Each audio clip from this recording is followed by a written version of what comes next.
So, Your Excellencies, professors, ladies and gentlemen, thank you very much for having me. I'm going to talk a bit on the climate change policy of Belgium.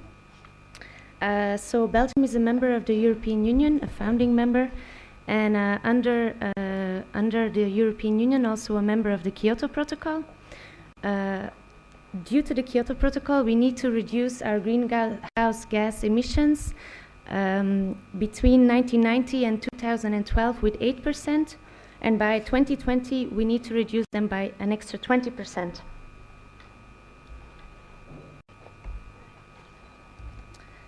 In addition to the Kyoto Protocol, we also have what we call in the European Union the 2020-20 package, which means that we have to improve our energy efficiency with 20%.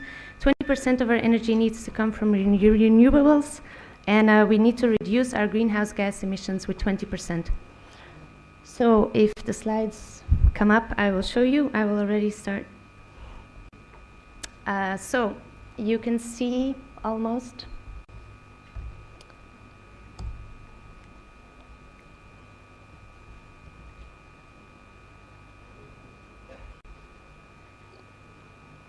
Not really.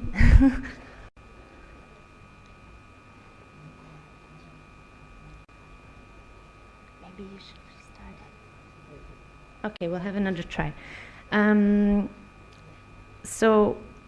Between 1990 and 2011, the greenhouse gas emissions of Belgium dropped by 17%. That you can see on the slide there on the upper left corner. You can see how our greenhouse gas emissions dropped. What is the major greenhouse gas in Belgium? You can see it on the little pie chart next to it. It's carbon dioxide, 87%. And then on the other pie chart, on the left bottom corner, you can see the main sectors contributing to the greenhouse gas emissions. So those are the manufacturing industry, the energy industry, transport, and of course space heating, because Belgium has an average temperature of 11 degrees, so we need to heat our houses. On the next figure, this is probably the most interesting one. You can see the impact of the main sectors on the national trend. So you can see between 1990 and 2011 which sectors were doing well, which sectors were not doing so well in reducing their greenhouse gas emissions. So you can see that there is a sharp increase in emissions in road transport and also in buildings in the commercial sector. This is counterbalanced by the decrease in emissions in the industry and in waste. So if I break it down a bit more sector per sector, what have we done in energy production, first of all? The main driver is, of course, electricity and heat generation, since it's not as warm as India in Belgium. So electricity and heat production rose by 55%, but actually emissions declined by 26% because of technological improvements, increase in the number of combined heat power installations, and the switch from solid fuels, so from coal to gaseous fuels, so natural gas. We replaced coal by natural gas. Emissions from the manufacturing of solid fuels has also decreased by 88% because we have closed 6 coke plants. This is in the energy production manufacturing industry. We have seen a decrease of greenhouse gas emissions by 28%, and most important of all, we have seen that the added value has increased with 23%. So this is very important. Well, there is some bad news also in this sector. There is a decrease in the emissions because of the crisis in the iron and steel sector, but there is also good news. A lot of plants have switched to electric furnaces. In the cement industry, a lot of plants have switched to the dry process instead of the wet process. And in chemicals, a lot of plants have installed new catalysts. So this added value is one important issue. The second important issue is that there is a decrease in greenhouse gas emissions for an equal level of energy consumption. So because we have been increasing the use of gaseous fuels, again, natural gas. I'm not being paid by the gas industry, I have to say.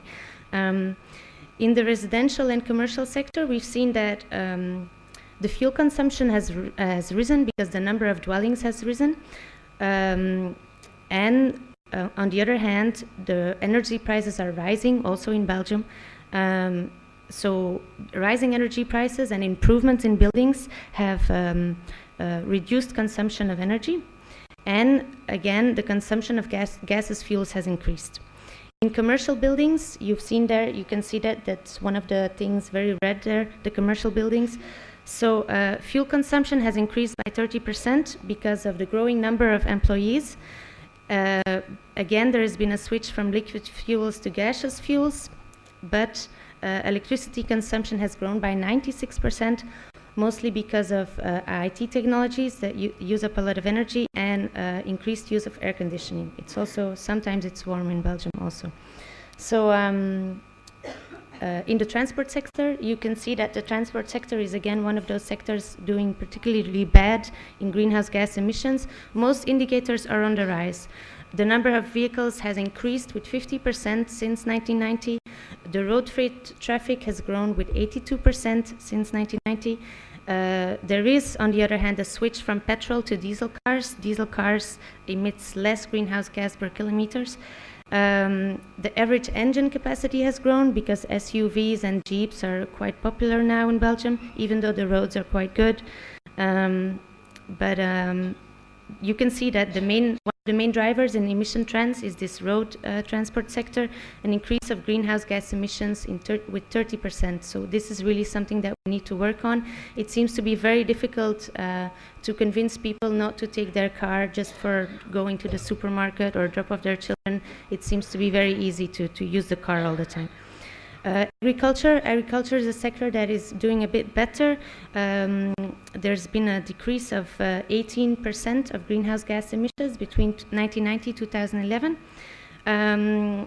This is mainly because of a general livestock reduction and also a shift from dairy cattle to brood cattle, and also because of a change in the manure management.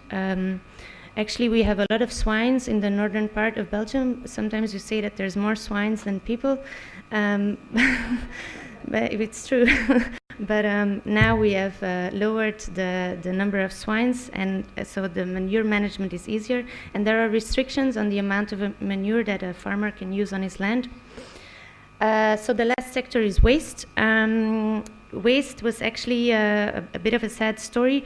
We used to just have landfills and put the waste in a landfill and then cover it and pretend that nothing ever happened. Now we have biogas recovery in landfills by flaring it or for energy purposes. This is now developed on a very wide scale, and we also have, for the leftover waste, we have waste incineration, composting.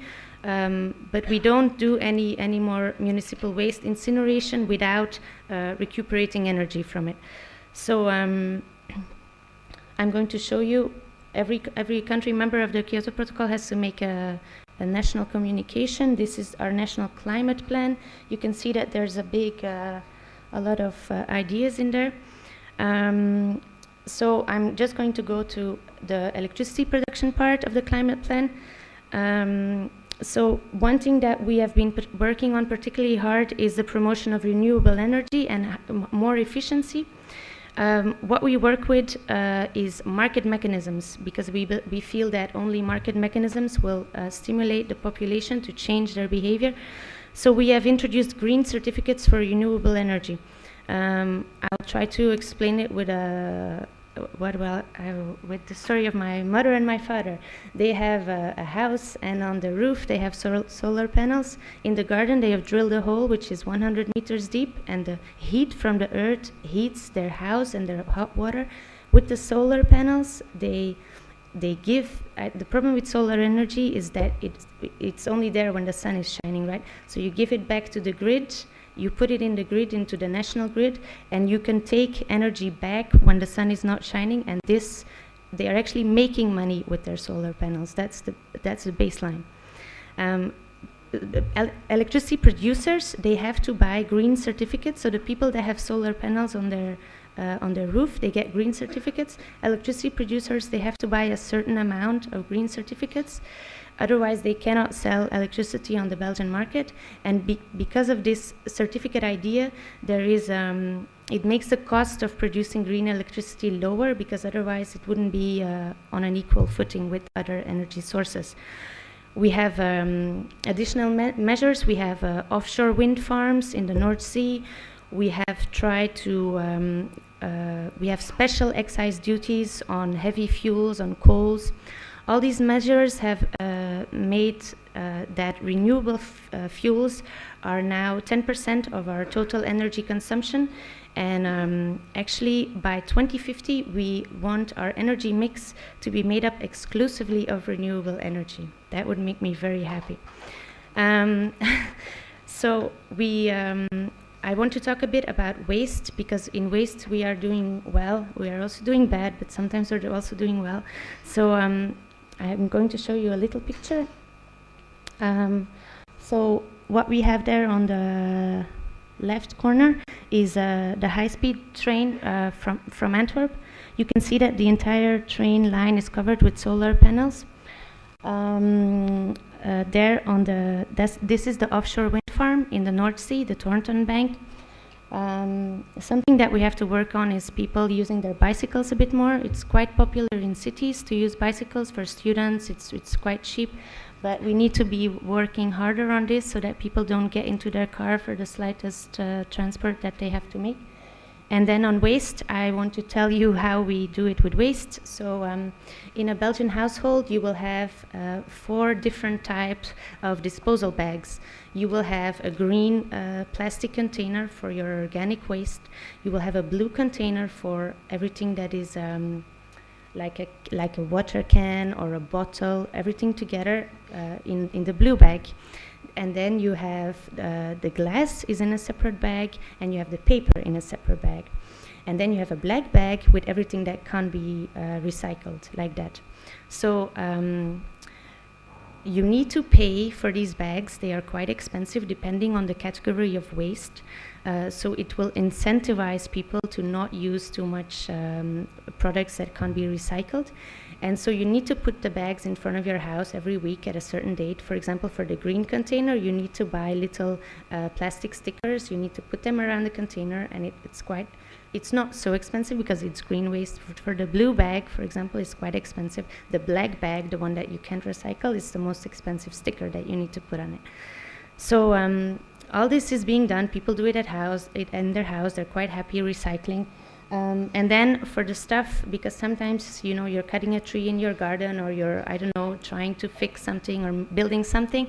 For all that other stuff that you can't get rid of in all your colorful bags in your house, you drive to what we call a container park. So I have a picture of the container park there on the upper right corner.